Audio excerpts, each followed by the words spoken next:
Time to get real, reality TV aficionados. Welcome to the Giorgio Says podcast.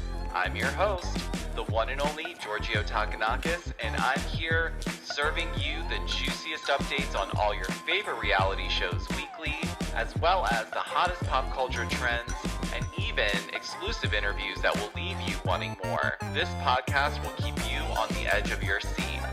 We definitely need to talk about this. The Giorgio Says podcast starts now. All right, what is up, everyone? How is everyone doing? I am very excited. If you haven't noticed, I have revamped the branding of the podcast. Also, there's going to be an episode Monday through Friday. That is correct. So I'm very excited about that. That means you're going to get an episode every single day, which means you're going to be fully up to date on all the Bravo Celebrity news and recaps. But before I get into today's episode, I want to start shouting out a new business I had put on my Instagram stories a little while back that I wanted to show the love because you guys always show me the love. And I know a lot of you guys have a lot of small businesses. So I have been getting flooded with emails. So thank you very much. And so this week we will be featuring a small business from one of my followers who owns shopsecondwind.com. And we will see an ad from their business later in the episode. But I do want to let you guys know, if you do have a small business and you would like me to shout it out on the podcast here, please email your information about your business, the website, a little bit about it, and send that to info@giorgiotakanakis.com. And we will add it to the list and let you know when your ad is featured for the podcast that week.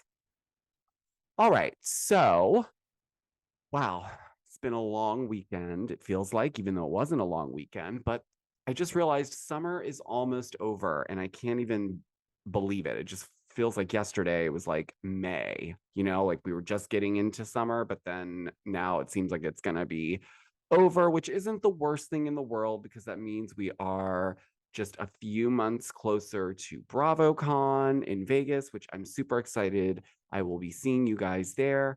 And also we have a ton of new shows coming out in the fall and winter. So we're going to be jam-packed, I feel like. So it's been nice to have a little downtime. There's not been too many crazy things going on in the Bravo universe, but we do need to discuss some hot topics that are currently trending on people's news feeds and Instagram feeds and TikToks and YouTube homepages.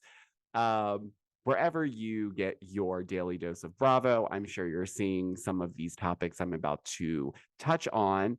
But the first thing I want to talk about is, obviously, if you've been living under a rock, you missed out on the 3-part interview that Bethany Frankel had with Rachel Leviss. Now, if you want to see those recaps, I did them for all 3 parts, and they're on my TikTok. So you can head on over to @GiorgioSays on TikTok, and you will find them labeled. And I give you pretty much a quick rundown recap of what was discussed. There were some parts of the interview that it wasn't anything new. Like, it was kind of like they kind of went over some of the stuff again, and pretty much they kind of stuck to the narrative of the abuse that Raquel endured while going through Scandival, and then where she's at now financially, versus Tom and Ariana, specifically Ariana. She also did ask Bravo to pay her the same as Tom and Ariana and reimburse her for her mental health treatment, but they declined on both. So it is official that Rachel is not going to be coming back to Vanderpump Rules or reality TV, from what she told Bethany on the interview. And a lot of people are giving Bethany a lot of slack for a multitude of reasons. Obviously, we have the reality reckoning that is happening. And then we have this interview that took place with Rachel where it's clear that there was things pulled from Rachel's experience that fit the narrative of what's going on with this whole reality reckoning situation. However, a lot of people shot Bethany down for exploiting Rachel and then saying that Bravo did the same thing and, oh, you didn't pay her, and are you going to split the ad revenue from your podcast with Rachel? There's just a lot of noise around Bethany and what her intentions were around having Rachel on her podcast. I mean, clearly it was an important enough conversation that Bethany went to Arizona to do it. Also, Rachel's people called Bethany. So, I mean, I give you pretty much my view on this on the TikTok recaps, but I'm kind of in the middle with this. I see both sides of it, but I also see that there's important things being discussed within this reality reckoning that I think are important. And, I'm always a fan of someone's got to get the conversation started. You may not like the person, but doesn't necessarily mean that you have to bash the person, because I feel like that takes away from what the bigger picture and all this is, which is just fair and financial equity for everyone. Everyone should be safe. Everyone should be treated well. No one should be going through some of the things that are alleged in that letter to NBC, Universal, and Bravo. But nonetheless, there are a ton of reality stars like Dorinda, who are not going to jump on this bandwagon and don't want to be a part of the narrative. So not everyone's on board with it, and I can understand why. I mean, if they're currently waiting to, possibly get back on TV, if they have filmed something already or they're currently filming something, I understand why they wouldn't obviously want to uh, bite the hand that feeds them. So I think from what I've seen, a lot of the people that are on board with this are people that are not on the shows anymore. So it should be interesting to see how this continues to unfold. But I think that a lot of people are going to be watching to see like who comes out and speaks up about this, because as of right now, it doesn't seem like people are ready to take that leap. So we'll definitely keep you updated on that. Now, over in Atlanta, now listen, if you guys have noticed, I haven't really been recapping Real Housewives of Atlanta, but it's really because it's gotten to the point where there's not anything cohesive going on. I can't follow the story. I feel like there was 5 episodes that should have just been 1 episode. And so I know we're at the tail end, and I believe the finale is next week. They've already shot the reunion. I don't even know what the season was about. I don't know what any of the ladies' storylines were, but what I have seen is that, there was a scene where Kenya filmed with all of the ladies except one from the cast at her new spa salon situation, which we didn't really get to see her building that out, which is strange. Also, it could be that they're cutting the scene out with the spa. I don't know. It's really hard to try to figure out why they would cut that out, because if that's her main, storyline for the season, we didn't really get to see her doing much with the build out or the construction. There was a few scenes shot in there, but apparently we're not going to get that scene next week on the finale, but who knows? It could also have something to do with the fact that when Kenya was on Carlos King, maybe like it's clear to her too that, Bravo is not showing her storyline. Whatever that story was, we're not seeing it. So it seems like they're pissed with her. But you know what, to be fair, at least Kenya did acknowledge that she doesn't have a good story this season. So in that regard, I appreciate that, because I can't stand when people think they've got this like major storyline going on, but they're not bringing anything. And whether it's the editors or it's just Kenya's not challenged by the current cast or is not interested, it seems like it's more of like they're not interested. And Candy as well. I think Candy's a different situation. I think Candy, I think they should just go ahead and keep feeding her the spinoff projects. And, I think it's time for her to maybe exit Real Housewives of Atlanta. I'm fearing that after the season, they may rethink the cast in its entirety, because I just don't think it's meshing. I really don't. And it's clear. I mean, I guess we'll see what happens at the reunion, but I honestly, I don't foresee it being that juicy of a reunion unless they start bringing in other things that weren't on the show, which very well could be the case to try to build something for the season ahead for themselves. But I honestly, I don't really, I feel like everyone kind of faded into the background at this point, and there is nothing really going on. It's just random scenes and interactions, but nothing is kind of gluing together. So I don't know how they'll wrap it up for the finale, but it will be interesting, and I will be keeping my ears to the ground because there's so much chatter out on specifically on Twitterverse, where everyone wants, and Instagram too, but people really do want this cast to be like rebooted. But then, as much as I love Real Housewives of New York, which I'm going to recap the latest episode later on this episode for you guys, I have seen the ratings and they're not great for the RHONY reboot. But I also feel like it's not really fair because we don't see the streaming numbers. And I've said this before, I feel like people are watching TV differently. People stream the next day. So I'd be interested to see like the total numbers, like as a package, considering those factors before I like really went in on how I felt about the overall success of the show. I really do feel like it's slowly picking up with people. I continue to recap it. I'm recapping it on this podcast episode. I will continue to recap it. I fully enjoy the cast, but it's either they are going to follow suit with Atlanta doing the same thing. But see, here's the thing: if they do that, to me, it's a bigger gamble with Atlanta because that's another beloved franchise. And if they don't get it right, or if it takes too long, it will be forgotten. And then when it does come back, I fear that if we keep doing this, I feel like viewers are slowly just going to let go of these certain franchises. And listen, I loved OG New York, but I'm starting to love the newbies. And I feel like that could happen with Atlanta, but I don't think it should. I just wish it wasn't going to.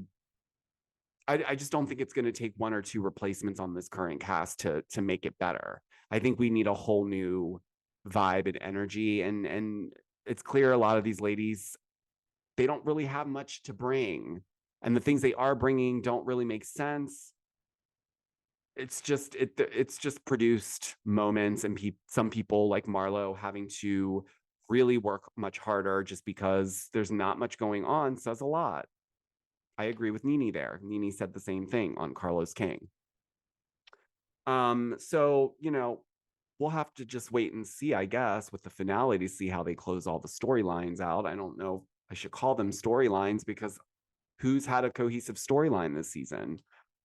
But at least we got to see Cynthia. Cynthia's popped back in from the initial scene that they cut out of hers. I think they got the message loud and clear, so they've kept Cynthia in, thankfully. We're also going to get to see Cynthia in Real Housewives of Beverly Hills, I believe, too, because she filmed at a few events. So she's making her rounds back to our television screens, and I actually wouldn't mind seeing Cynthia come back to Atlanta. I'm open. I never disliked Cynthia. Was she always bringing it? No, but I thought she was a good balance for the cast. I mean, obviously, Portia would be great for her to come back. I just don't know where she's at with that if she would come back. I'm sure if the money was right, she would. But I guess it really depends, too, on how they decide they want to move forward. Are they going to keep Kenya? It seems like they're pissed off at her. Candy is too busy for the show, it seems like. So I don't think Sheree is going to be able to anchor the show, even though she's an OG. That's just my opinion. I love Sheree as well, but I think she's got other fish to fry, like the She by Sheree stuff and building out all that business stuff that she's got going on in the background. And I don't know, I guess her and Martell are just friends. So that was her storyline, I guess, Martell, which we didn't really get into that much. It's just been like some squabble here and there, and he's popped in and out. I don't know, you guys. I guess it is what it is when it comes to that. I mean, it could just be just another. Atlanta went through this before Kenya and Portia joined, where they were kind of going down this streak, but I don't think it was this bad where people just weren't watching. Or maybe it was. I don't think it was, though, because Nene was still on. And she was still bringing it back then. So I feel like it was just the ratings had dropped, but they were probably still really high. I just feel like people have tuned out of this season specifically because it just feels like the ladies are just not connected at all. Like there's no real friendships there. Last topic I wanted to talk about was, so Kyle was spotted with her family in Italy, cruising around on a beautiful boat. She was also, she had posted that she was showing that she was working out on the said boat. But she posted a photo with her daughters, and Mauricio was obviously in the photo as well. And a lot of people were like, this is so confusing, you know, like, thought you guys are like separated, and what's going on over here with Morgan? Listen, whether or not they really are separated or they're working it out or they end up divorcing, whatever happens, I don't wish that on them. But if they do decide to go their separate ways, I don't see them being the couple that doesn't vacation together anymore. I think that if they did go their separate ways, they would still be in each other's lives, and they would continue to take those family vacations, because I think that's important to them, is that family unit and structure. I do believe that. So whether or not they stay together or they don't, like if they don't stay together, I don't see the shock value in them being on vacations together. We also really don't know the full story because I will say Kyle is more the one that kind of is throwing out these things for people to speculate on, but then gets mad when people speculate. And it's just this weird cycle. But, I'm counting down the days for the Beverly Hills trailer because, it's supposed to come out in November. So I'm hoping like mid-October, early October. Can we get it in early November at least, Bravo? I mean, don't make us wait too long. So, but all right. So we're going to take a quick break, and then when we come back, we are going to dive into the latest episode of Real Housewives of New York, AnniverSORRY, Not Sorry. We'll be right back. Elevate your style with shopsecondwind.com, New York City's leading Latina-owned fashion brand, celebrated by J.Lo, Becky B, Ava Longoria, and AOC. As seen in Vogue, Elle, and more. And guess what? An unnamed housewife adores them too. Exclusive for our listeners, get 20% off this August until August 31st using my special code GiorgioSays20 at checkout. Head on over to shopsecondwind.com and use my code GiorgioSays20 and get you something nice. Shop now. What's up, guys? I wanted to take a few seconds to talk to you guys about Golly Nutrition. Their gummies have been something I have implemented into my daily routine for the last 5 years, and I am so pleased they are a podcast sponsor. Golly Nutrition is an inventive, people-focused nutrition company committed to providing innovative products that make taking your daily supplements simple and delicious. Their products are formulated with quality ingredients you can pronounce and flavors your taste buds will enjoy. And at the core of it all, they lead with purpose. Golly for Good is an initiative committed to playing a profound role in supporting the health of our planet as well as our local communities. And if you go to golly.com and use my special code, TheGiorgioSays, at checkout, you will receive a special discount. That code again is TheGiorgioSays. Go to golly.com and check them out. Now let's get back into the episode. All right, welcome back. And now we are getting into the Real Housewives of New York recap. The latest episode was all about Erin and her husband's 10-year anniversary party that they were throwing to celebrate 10 years of being married, but also they did not get to say vows or write vows for each other when they initially got married. So they are using this party to share their vows with each other. So my thing initially was, when I heard that they were going to say vows to each other, was, oh no, is this like a renewing your vows curse situation? But then I realized, I was like, well, wait a second, there's got to be a loophole there, because if they didn't technically say the vows the first time around, then technically this is not a vow renewal situation. This is them saying their vows for the first time. So it's technically like their first wedding officially with vows included. So I think they're safe there. I also would like to point out that I really do enjoy them as a couple. It was nice to see her husband be more in the episode, so we got to see them as a couple and see their dynamic a little bit more. But I really think they're a great, solid couple, and it seems like they have good heads on their shoulders. And it seemed like they were really excited to celebrate the 10 years and share their vows with each other. So that was really nice to see. And ahead of her party, Erin was invited by Ubah to come to the Jacob and Company jewelry store. Shout out to Jacob and Co. If you guys remember, I don't want to age myself, but if you guys remember in like the 2005 to 2009 era, like the Jacob and Co watches that had like all the multicolor faces with like the diamond rimmed face, and had all these different like ones, like everyone was obsessed with them. Like I think all the like Paris Hilton, Nicole Richie, like all the socialites in the early 2000s had the Jacob and Company watch. And so it was nice to like see it now and see that it's still doing amazing. And but yeah, so it was very nice of Ubah to do that for Erin. So she got to basically pick out some jewels to wear for her special night. And the earrings that they ended up going with were absolutely like sick. Like they were some sick earrings. So if you saw the episode, you know exactly what I'm talking about. But what was funny was when she asked how much the earrings were, Jacob was like, they're like $224,000, like insane, like $224,000. Could you imagine spending that much on earrings? But nonetheless, Erin turned around and like was like, oh my gosh, that's like a down payment on a house. And I was like, a down payment on a house? Who?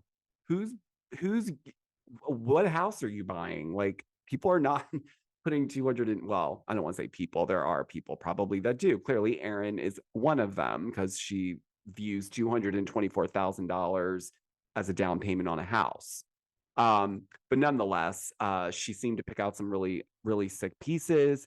And then unfortunately, we don't get to have Ubah the rest of this episode, but it's confirmed later in the episode that she tested positive for COVID. So she's not able to make Erin's anniversary party, sadly. But from there, we go shopping with Brynn and Jessel, and they seem like they're kind of like frenemy-ish vibes, like not frenemy yet, because they haven't had like an issue per se, at least right now, but I can see them being like the two that go back and forth. Like they fight, it gets bad, and then they come back together and they're able to, you know, they can play friendly, you know. So I get that more from Jessel though, for some reason. I don't know why, but maybe because I was watching it and I was just like watching her body language and the way she was talking. And I was like, oh, she kind of seems messy, you know, like she's more messy than I've given her credit for. So she's talking to Brynn and she's like, did you see the invite for Erin's anniversary party? It's like the longest list of like sponsors for this thing, and like basically like throwing jabs at it. And not for nothing, when they do show us the invite and they show us how many sponsors are on there, I was even like, oh my gosh, I don't know if I would have maybe put that on the website. I don't know if I would have added that to the invite, because I do agree, a lot of you guys said on the TikTok recap I did that it's kind of cringe. And I agree. I don't think I would want that on the invite. Maybe put it somewhere like on, like I said, on the website or whatever have you, or have a place where you post about it at the end and you give them it kind of read like it was going to be a concert or a festival. Like Brynn was joking around saying like it's like a Coachella like flyer where it's like brought to you by. So that was funny, but very shady. So that's what I mean. Like I feel like Jessel's like trying to get messy, but I don't know if she's messy or if that's just who she is and she doesn't realize that it's coming off messy, but she has to know, because it's like you're literally talking smack and there's a camera right there. So, but So then we're at Sai's house and she's hanging out, and her husband's there and her kids there. And she's discussing with her husband, like she's just kind of confused, I guess, with Jessel's reaction, with the whole like the words like pampered or princess, and even the term old money kind of got her annoyed and pissy. So she's kind of trying to break it down, like how can those words be like triggering to her, and why does it make her so defensive? And so her and her husband go sit on in the living room, and he's super logical, which is nice because it changed my perspective on the whole thing, because I actually thought, I was like, yeah, why? I even said it in one of my recaps. Why does she, like, that's actually not a bad thing. Like, that's not the worst thing to be like associated with in terms of words, is all I was saying. But then Sai's husband made a really good point, and he said, well, if you put yourself in her shoes, and you're like running around, you're running your business, you're trying to maintain your household, you're a new mom to twins, that's a lot of stuff to have to shuffle and grind and, make sure it's all intact. So, then he was like, maybe, yeah, that would make me feel like a little pissy too if you called me like pampered or princess, because, behind the scenes, it's nothing close to what's going on. So that changed my perspective. So Sai's husband, he's got the logic, which is not always my favorite, but in this case, I appreciated it. So from there, speaking of Jessel gets her husband to sit down with her because she is adamant about them picking the right preschool for their twins. And they both have a different perspective on what the essentials are for a preschool. I mean, they're like way off, but Jessel really does her best trying to sell the two options that she wanted to kind of go with. And it's clear she wants to be associated with a higher level of people. And I get it. You're investing in your child's education, and in New York specifically, it's all about where you went to school. She is absolutely correct. So I do understand from her perspective, but it was funny to watch, you know, Pavit like react to some of the things that she was trying to explain to him, such as like, this is really great because it's, they're an international school. So our child would have the opportunity to learn Mandarin. Wouldn't that be great? And he's like, but shouldn't they learn how to speak English first? Because they don't even know how to do that. Or the tuition being $62,000 for the year, but it does include a free iPad and a Mac. And it's like, well, yeah, when you put it in perspective, I'm kind of on the side of Pavit. Like, can we just find a preschool that's like in our neighborhood that can just teach our kids the basics before we get into all this? Maybe for like kindergarten, elementary school. I'm just saying. But what was really funny was watching them both try to figure out if the word inept was a negative word or not. And so that was a hilarious moment because they both were like, because she was writing something like Rio is socially inept, like as if it was like a compliment. And then he was like, wait, is that a negative word? And she's like, I don't know. And he's like, well, you're the English major, wouldn't you know? And she's like, oh no, it's actually not. It's not a positive word at all. So she's like, delete that. So that was funny. And then we're kind of just getting right into Erin's anniversary party. But before that, Erin and her husband go to dinner, and it's kind of weird because then her husband like doesn't want to check his coat, and Erin's like, no, check your coat. And he's like, no, I don't want to. I want to keep my coat with me. And I was like, oh, that's a red flag. What's going on? But then he redeems himself because by the end of the scene, there's this like back and forth with them where he's like, oh, do you want to rock? And she's like, yeah, I do. He's like, oh, you do? You want to rock? And she's like, yeah, I want to rock. And then he just reaches into his coat pocket and pulls out a ring box and opens it. And it's this massive, beautiful ring. But like Erin's reaction was almost like, holy moly, like what? Because I mean, I don't think she was really expecting a ring. I mean, they were just celebrating their anniversary and they're going to give each other their vows and do all that. But I mean, aside from the jewelry that she's borrowing from Jacob and Company, I don't think she was expecting to get like a whole new engagement ring. But the ring was stunning, I will admit. But she kind of was like, how much was this? Are we broke now? Like, are you doing this for TV? Is this real? Can we afford this? Like, which totally understand, because it's like, I'm sure that ring was a pretty penny, but mazel to them, because the event was stunning. I thought she looked great. She actually had 2 outfits. Both I thought were really great on her. She looked great. He looked great. The only thing was, I think the event was in a place that was just way too big. It just felt like they were swallowed in this space. And it was clear that there was way too much of the like friends speaking and giving speeches, and it was clearly like going on and on and on, and like everyone was bored. Like Brynn was definitely bored. She was totally like ready to get out of there, or at least find someone to flirt with. And then that kind of backfired, because then Brynn, in my opinion, took it a little too far. She started flirting with Erin's husband and being a little too flirty for my taste in that type of situation specifically, which made Erin's husband uncomfortable, obviously, and he kind of got the hell out of Dodge. He's like, I think I gotta go say my vows now. But Brynn, I think, was just being playful. I don't think she meant anything by it. However, it was not the right place to do it or right event. I would say that. So I'm sure Erin will have words with Brynn, because I saw next week's preview where Erin's husband said it made him uncomfortable. It was inappropriate, which I do agree. It was inappropriate. You shouldn't have done that.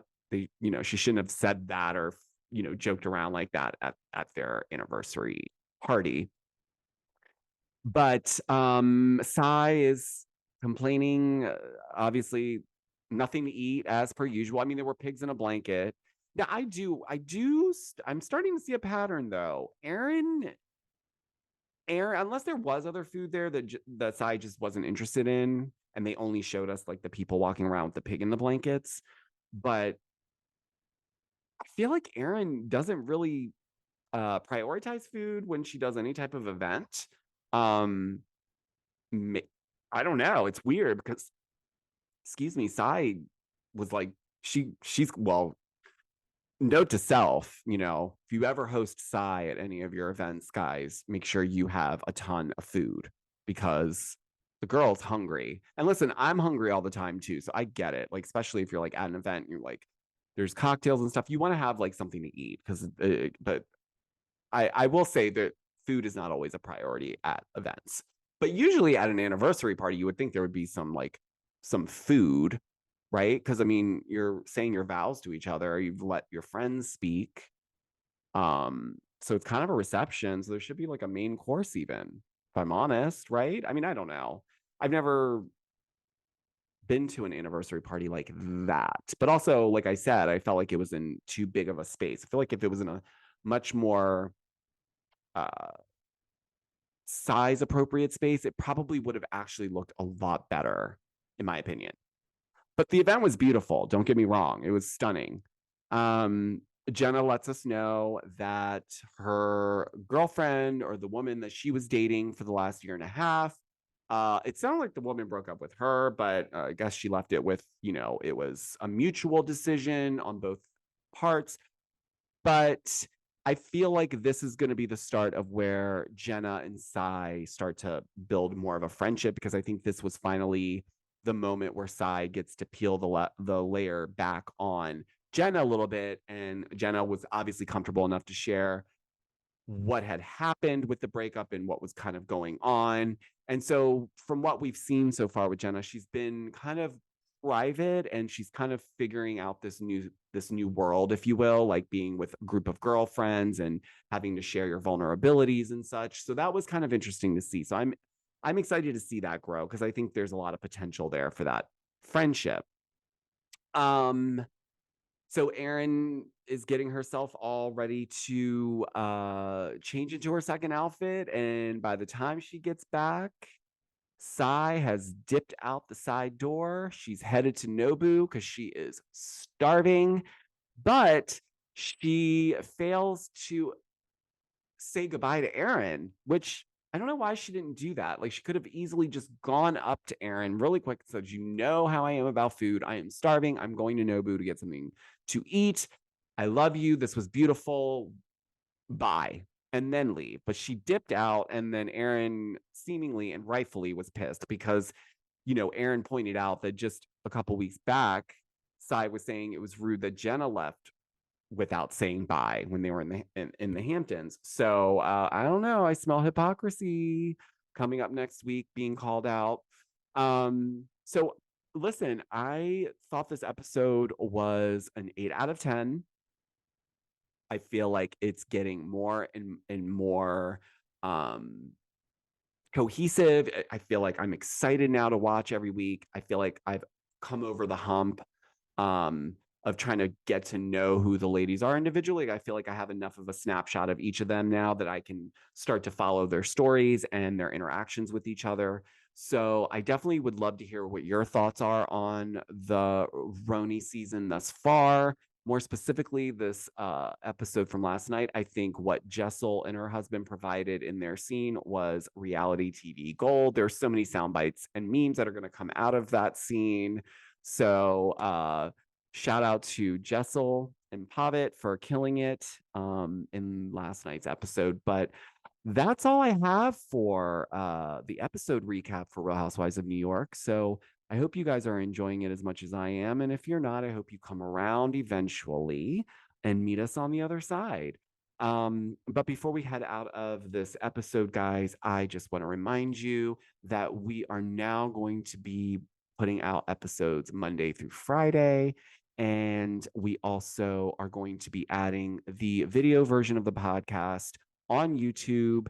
It will no longer just be on Spotify, so you can catch the video version of this podcast on my YouTube channel at Giorgio Says. And make sure you're following me on Instagram at Giorgio Says, as well as TikTok, because you want to get those quick recaps and quick Bravo Celebrity news updates. I go to TikTok first, so make sure you're following me there. And if you're not subscribed to my YouTube channel, get subscribed and make sure you hit the notification bell so you don't miss out when I post. And if you could leave me a 5-star review if you loved this episode and podcast, that would be amazing. And that would definitely help out the podcast. And until tomorrow, guys, I will talk to you on the next episode. Have a great night.